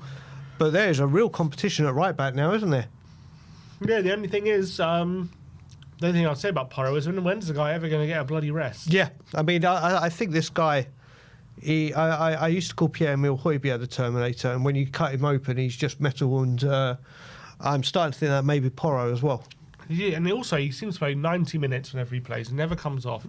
When he did get a rest against Wolves, came on for the last half an hour because we needed him. Yep. The guy literally never ever gets like a proper rest, does he? Nope. So that's something we got to look into really and get prop because he just look. To be fair, even last season he just endured, didn't he? Completely. And he just kept playing and playing and playing without getting injured. So maybe that's just how he's built. Lastly, Vicario and Udogie were unused subs in their 3-0 win for Italy against Israel. Manuel Solomon was on the other side, forced a good save out Donnarumma early on, but unfortunately wasn't enough for him to get a goal. Italy ran out 3-0 winners, which means they will qualify ahead of Israel for the World Cup. But yeah, Vicario and Udogie both get rested over the international break. None of them didn't play any minutes. Which is great. I mean, it is great. I would have liked Destiny to get a few more minutes because he has been progressing so well, and it would be good. But like you said, both come back unscathed and refreshed and ready to go for Spurs. So it seems as though that's the international break now over and out. It seems as though the only casualty has been Bissouma, who looked like he picked up a serious injury. Let's hope it's not too bad for Mali. 2 days ago, but looks like, fingers crossed, everyone's coming back with a full clean bit of health, and maybe even might see Dragusin return after the break. Yep, exactly. And I mean, obviously, it does look quite serious for Bissouma, but he's not got his full. He's not been a part of Frank's plans, as it is quite clear to see. So it's not great to see a player get a long-term injury, but it's not one that's going to affect Spurs in the first team aspect because we're stacked and covered, and he hasn't really featured. But wish him well. All right, well, that is your international roundup. Let me know in the comment section below your thoughts on everything discussed today. Will Kane be returning this summer after his comments? And is Spence going to be starting for England at the World Cup? I was celebrating that with in the comment there. section. Yeah, pigeon. Yep. All right, we are going to finish the stream with some unpopular opinions, Brian. My favourite thing. You know how much I love unpopular opinions. And Brian was, I knew Brian was coming in the studio, so I was like, all right, let's put some unpopular opinions together. Everyone was so great. We didn't get to all of them last week, so I picked out a few more we didn't get to, and we're going to react to them live on the stream here with Brian Daigle. And the first one is directed right at you, Brian. Oh, is it now? Right at you. From Greg Hodor. Oh, I love Greg. Says Tottenham are winning because Brian Daigle has switched from negative to positive. I did respond to that. Do you know what? I dreamed what this side of the... You dreamed a dream. I dreamed a dream. I dreamt what this would be like, and I'm loving it. Like I said, I am so positive for the future of this football club, on and off the pitch, as we speak right now. And it's glorious to be this happy and this positive and this stress-free. It's just wonderful. It's wonderful. Whether you could say Spurs doing well because of it... Yeah, I was about to say, is the winning down to you? Well, no, it's new chairman bounce. It's new chairman bounce. Is that an unpopular opinion? We're now winning because Brian has changed. Yeah, I think that might be... I think if I check the comments there, it might be very unpopular. It might be very unpopular. We can put it out and check it in the change room. They're like, oh, you see Brian again today. You need us to win. Well, Thomas Frank, if Thomas Frank is watching, then he'll probably put a restraining order on me. But yeah, who knows? Who knows? But long may this continue. Hard to play. Positive vibes. Oh, mate, positive all the way. Positive energy is a powerful force, Brian. Mate, I said I'd be... From when Frank was appointed, I said you'll only see me talk positively about the team from now on. Then you add the special ingredient, the main ingredients for the reason for my absolute over-the-top positivity of no more Daniel Levy, and you get supercalifragilistic extra positivity. Why do you think home advantage exists? Because of positive energy. It's a thing. There you go. Matt Spurs says, can't smile without you is effing dreadful. Say that again. Can't smile without you is effing dreadful. Do you know what? I can't agree with this. My mum, huge Barry Manilow fan, or used to be. So she used to go to all his concerts. I've heard that song all my life before I was even knew it was accredited and associated with Spurs. So that song has always got from. I love that song. I can't agree there. I think he's absolutely terrible take. It's an absolutely terrible. I take. love that. What is he on about? It's a banger. It is. I don't understand why. I remember we tried to make "Can't Smile Without You" like a thing at the beginning of the games. Like They do it at the end now, don't they? They do it at the end. I can't understand why it didn't work. I think maybe the younger generation aren't quite as clued up with the older about what this song means to this club and why it's important. And maybe it just didn't ever get going. But I don't understand why it couldn't be our version of "You Never Walk Alone." Why not? I think that would work. I love this song before I knew it was accredited or associated with Tottenham Hotspur. Thanks to my mother, my darling mother. So yeah, I think it's a wonderful song. I think it's a brilliant song. Then you had the Tottenham connection and the Tottenham version with, I think it's a quality track. I'd love to know why Matt Spurs has that opinion, but apparently he does. Gaelic Farouk says Tottenham's new identity is just rebranded pragmatism. Fans think it's progress because it's not as chaotic as Postecoglou, but it's really just defensive organisation sold as smart football. Much love from Bosnia. He's just saying all this new look Tottenham is just all it is just solid defensive organisation. That's all it is. That is nothing more to it. Well, there's a lot more to it. And obviously, as we know, Frank has said... Well, you would say that, wouldn't you, Frank lover? Damn fucking right. I'm proud. I love Thomas Frank. I think, like, once he gets his forward line going and everything... He stayed at Brentford for 7 years and he built something very big at Brentford for what they were capable of. And if you look at the stats last year when they were scoring, they were great to watch, especially at home going forward. He's coming to the football club. He's not going to get everything sorted within one window in the first stint. But if we're saying winning football games and not losing is not an improvement and not a rebrand and a refresh, then I don't know what to say. And I think King Huddle says this is disingenuous. Frank had to start with a leaky defence. That's fair. You know, he's had to change that up, hasn't he? Well, it's not only he had a leaky defence, like King Hoddle said. It's the same defence. There's nothing added to it. It's the same back that Ange Postecoglou had. Yes, they're not injured right now, but this is a team that were conceding goals. Takai, but yeah, conceding goals for fun, and obviously that was also because our midfield was all at sea, and that's what I've got. The Hotspur Hood, who comes on your show occasionally, calls in, used to say, and he's right. This when Ange Postecoglou came in. All he had to do to get the Spurs fans excited and think, my God, wow, was get us playing attacking football again and scoring goals and playing exciting football like we were told was our DNA. And he did that. And it was like, my God, the attacking football's back. We look... Well, Thomas Frank has had to come in and sort the back out and then build. And he's certainly done that. Absolutely. To Trunk, big up to him. He says, if Richarlison could stay fit and focused... He's got the potential to be one of the best players in the world. I am one of the biggest Richarlison fans, and I can't agree with that. He's never been that good. Yeah, you brainwashed. One of the best in the world is a bit crazy. Yeah, you brainwashed me into Richarlison over Rafinha when I was with you that week. Oh, God, I regret that. When we were here that week when we had the windfall, but there were strong points to it. Yeah, I think there was validity to it. But. And the thing is, he hasn't ever been able to stay fit.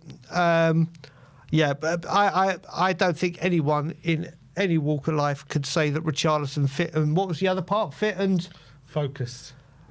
Well, he always seemed focused, doesn't he? He's fit. He wouldn't be one of the best in the world. That's definitely. He doesn't have anywhere near the ability the players of the best in the world have. He's got good ability. Don't get me wrong. I think some people do underrate him. Some people think he's garbage, but it's not just fitness and focus that's stopping him being the best in the world. Correct. He's just nowhere near that level. Nowhere near. Correct. Like if Richarlison can stay fit and focused, I think his peak is a 15 to 20 Premier League striker, like at his peak. Like I reckon he might have one season before or 2 seasons where he might hit 15 goals. What is the most goals he's hit in the Premier League? I think 13. In the Premier League, not Just just Premier League, yeah. I think it's 13 or 14. Yeah, the best in the world. So I don't think he's good, but he's just not. 13. I don't think he'd even be the best in Brazil, let alone the world. 2, 3, 4, 5. In his last 6 seasons, he's hit double digits twice. But then again, it has been injuries a lot. Yep. It's mad. In his last 2 seasons, he's played the equivalent of 10 90 minutes. That's mad. Anyway, I disagree with that to Trunk. He's not that good. James Spurs Alchemy says, we always talk about getting players who move the needle. Thomas Frank is not as good as many fans think he is. He's great for a lower league mid-club, but for manager-wise, he doesn't move the needle. He sets us up not to lose like Brentford. Glasner is the real tactico. We picked the wrong one. Just like we need players who move the needle, does Frank move the needle as a manager? Yes. Yes, he does, and people will see it. People will see it. Thomas Frank, I keep saying we have struck platinum. We haven't struck gold, we have struck platinum, and his coaching staff. Glasner has done very well at Crystal Palace, don't get me wrong. He has done a remarkable job. Obviously won the FA Cup for them, their first trophy in the world.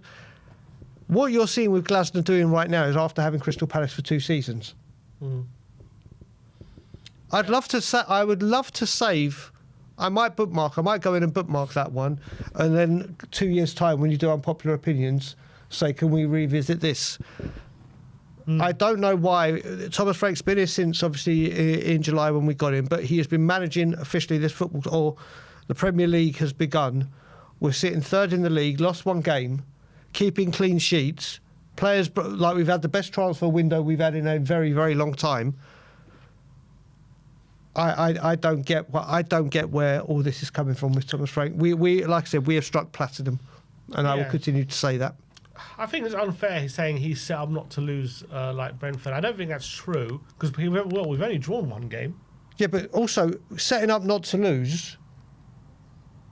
What is actually wrong with that? You don't lose. Well, you don't concede. Way, is it? Well, no, but like I said, I'd rather we set up not to lose right now until he gets everything completely right how he wants it, rather than go, do you know what, let's just go all out attack and then lose games and not take... I hear that. But I don't think it's true because we've not... I don't remember any game where we've...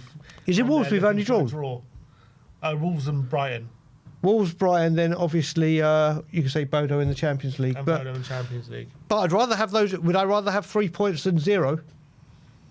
I understand that, but obviously you want to go into each game trying to win the game, not just not to lose. You do, but like I said, he's been here 3 months.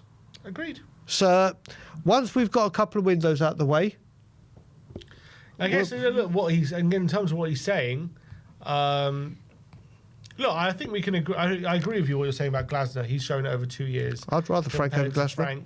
I think Frank's a bit more adaptable than Glasner. Glasner kind of has his way of playing, but it works clearly. And you know, he's a phenomenal manager. He's a great manager. Phenomenal Europa League winner with Frankfurt. He's done. FA Cup winner with Palace.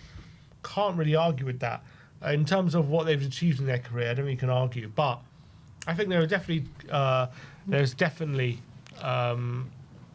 reasons to say Frank could be better suited to us and be a more adaptable manager. Maybe, you know, if he was given the opportunities Glasner did, maybe he can do something similar. Brentford though, he had the lowest wage budget consistently in the league. Yep. Every year, and you got to understand how difficult. I know Glasner's had his own problems. Yep. Selling Olise, selling Eze, selling always having to sell his best players. Where he looking to see all these different things. He also seems to be able to stay competitive and fair play. But yeah, Brentford's another level of that. Correct. Brentford is so, you're playing players with very, very low wages, very little transfer kitty. Yep. Also losing some of your best players, all like Tony, Watkins, he's lost. So, yeah, I think you just got to see. Look, I think right now, it's hard to say for sure because he's only had that experience at Brentford and he hasn't gone on to. We don't know how he's going to do at Spurs, but I think I wouldn't say we picked the wrong one. I'm happy with our choice. I'm like I said, I people know I wanted Frank before Postecoglou, and I wanted him after. We've got him now, and the proof. Like I said, I think we. Again, I'm just going to say it, we have struck platinum, and it's not just him; it's his coaching staff. And Spurs have got their man that will lead us to a lot of glory if given the opportunity. JAIP 72 says Spurs fans don't realise how good the squad we have actually is. Do people underestimate how good our squad is? You know, Simmons. So, I don't know. I mean, what you've got. Decky coming back.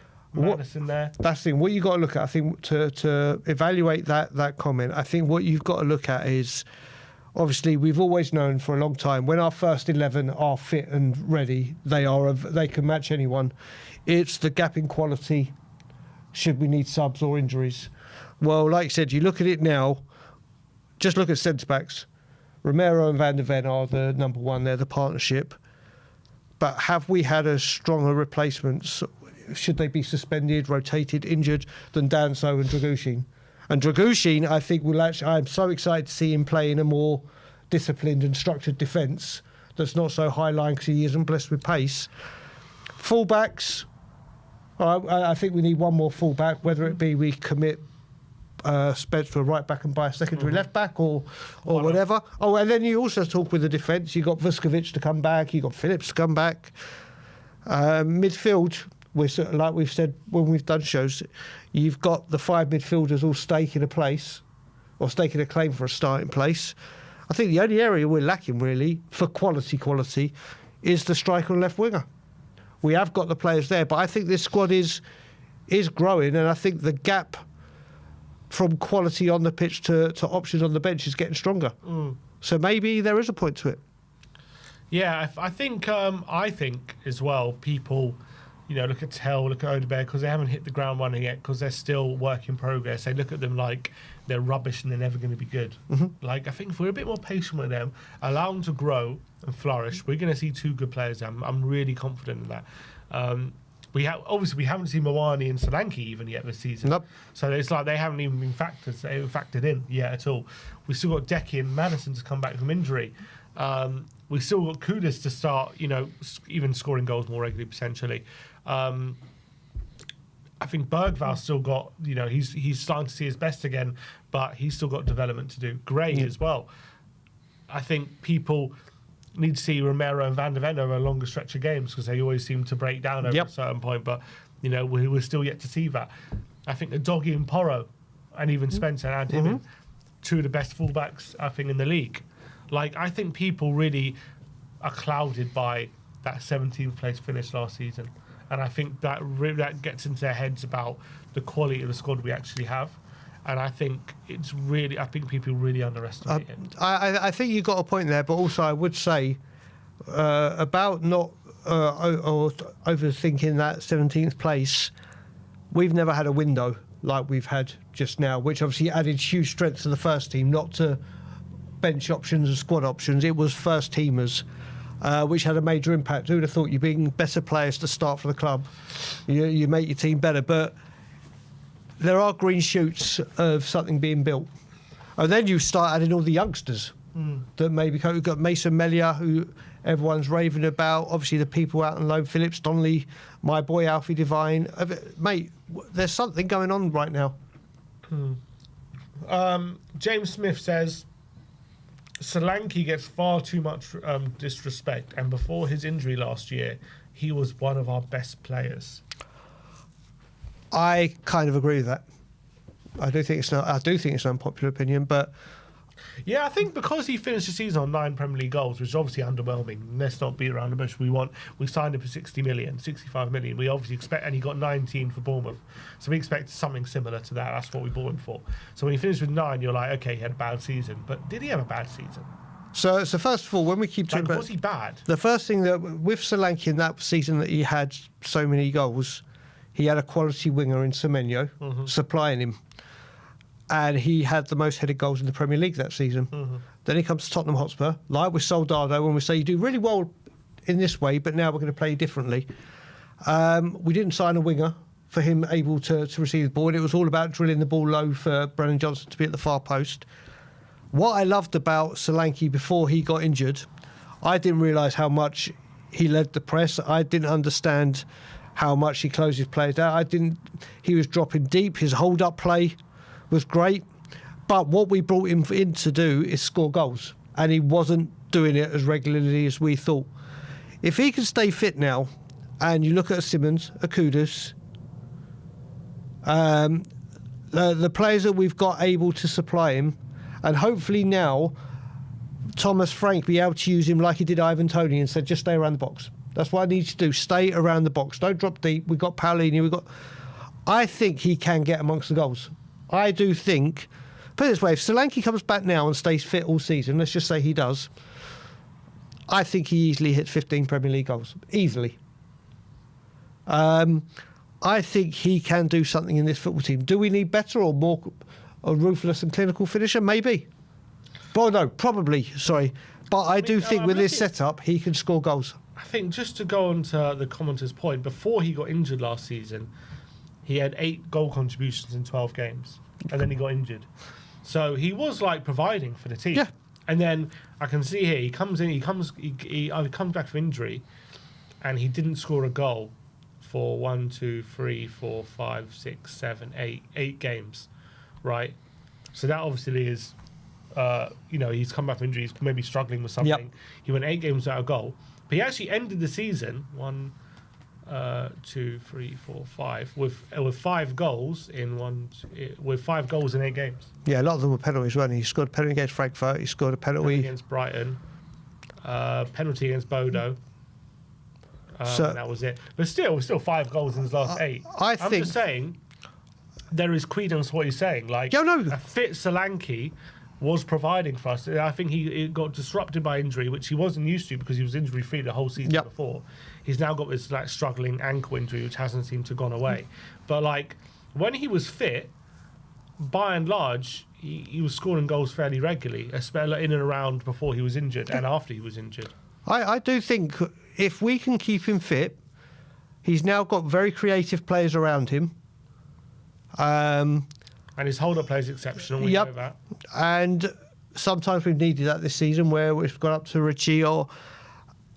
I think he can be a much more prolific goal scorer than he was last season. I think Thomas Frank will use him like Tony to stay in the box and be around and make yourself a nuisance and use your physical presence. He's a big lad, isn't he? He's over 6 foot and everything. I think he can be amongst the goals. Again, it's can we keep him fit? He got 16 goals in all competitions last season. It's not terrible. I mean, it's not. I'm obviously you expect better, but it's not like people act like he barely scored. Yeah, 16 in all competitions. Next up, Michael Langan says, Spurs are terrible at handling their youth players. We have some of the most exciting young players in the country and we seem to fumble a lot of them. Harry Kane was by sheer luck and more his own determination rather than Spurs' handling of him.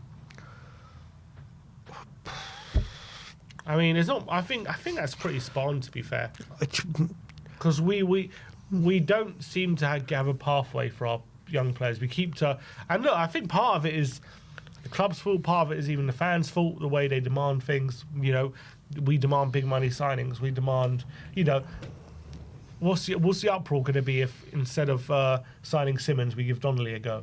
People are going to be up. There's going to be uproar. Like, I'm not saying that's the wrong thing to do. I'm just saying. There's a reason why we young players find it very hard to get a chance here. Well, again, I'm going to go back to, and I don't mean this for every single player, so this is going to go back to me for Levy. Remember when Tim Sherwood spoke about with Harry Kane, and he wanted to get rid of him, and Harry Kane, he was like, wait a minute, you don't sell Harry Kane, when it was talked about Leicester and everything. Maybe there has been an emphasis on not giving them a chance, because Champions League and everything is at stake or trying to get Champions League. Maybe now people do get their chances. I mean, You mentioned Donnelly, I can mention Divine. What I do agree with that is right now we do have a great crop of youngsters. That's the choice part. When it comes to Kane and everything, Kane, yes, it's hard work. We do now have a very good crop of youngsters that are going out and doing well. And I think if we look at it, people like we were quoting or using last season that Jamie Donnelly got a fantastic loan at Leyton Orient. He was brilliant, and that league was ready for him to elevate him. Obviously, it's not working out well for him at Stoke as well, but it is for Ashley Phillips. Preston, for Alfie Devine, where he needs a championship. He needs a championship loan to show it. Vuskovic has gone to Germany to go excel in another league to give him more. Mikey Moore, obviously, it's not working out brilliantly for Rangers. But I think now, again, going back to Vinay and, Lange and Paratici now, maybe that is something that gets looked into as well. That's absolutely, yeah. And that's what, obviously, Paratici's going to be apparently in charge of pathways. Poseidon says Vicario is not only not bad, but he's an absolutely top keeper. If it weren't for the stint of shit set pieces in Ange's first season, people didn't have their minds made up about him. He'd get his flowers by now. He's better than Raya, and he's top 3 in the league. Vicario. Better than Raya and top 3 in the league. Okay, Alisson, Donnarumma. Raya, Pope.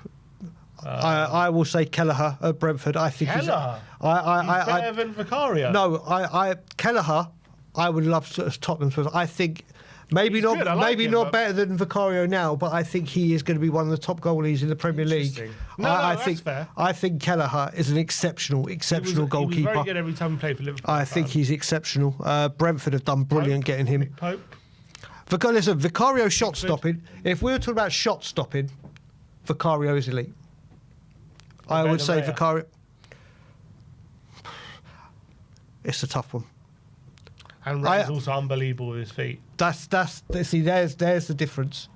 There's the difference. Oh, you got to remember, I had one of my many nuclear rants on this channel in this studio when the Raya deal collapsed. I went absolutely nuclear.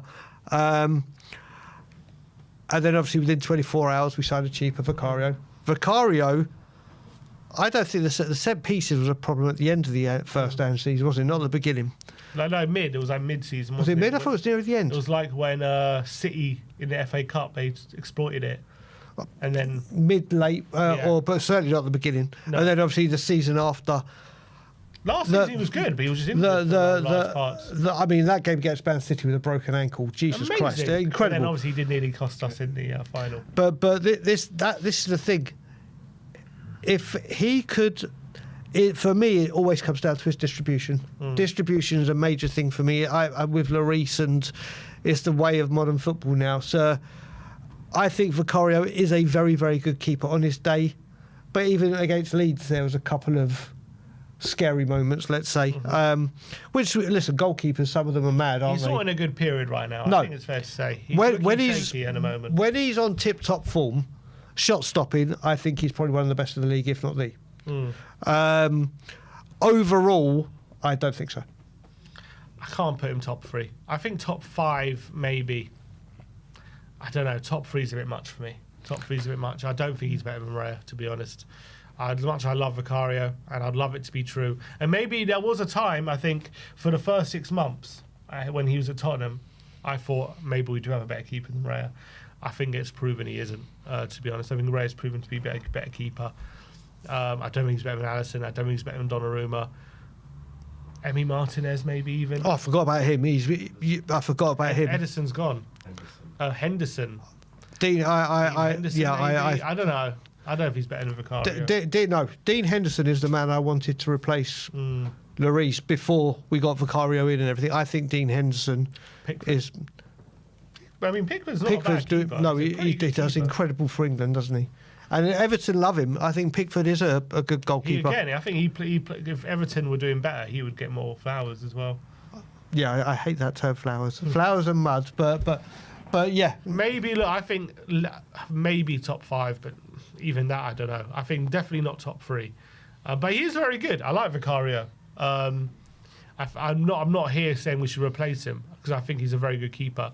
I think at times last season, that period when he first came back from injury, last season he was phenomenal, and he was maybe one of the best in the league for that period. But and before the injury as well, before his ankle injury, he was brilliant. But right now he's a bit shaky, and I do think there are better keepers there's a few better keepers in the league. But look, those are unpopular opinions. Let me know in the comment section below your reaction to all the opinions that we heard today. And that's it for today's stream. Brian, thank you for coming in today. Always a pleasure. Always a pleasure, brother. The Don is back. Brian's now time to go. It's time to leave. We'll see you very... Get out of my stream, Well, I'll Brian. be back here Sunday. I'll be back here Sunday for the watch-along. Thank you everyone for joining us. We'll see you soon. Like, subscribe and comment. And as always, Come on, you Spurs.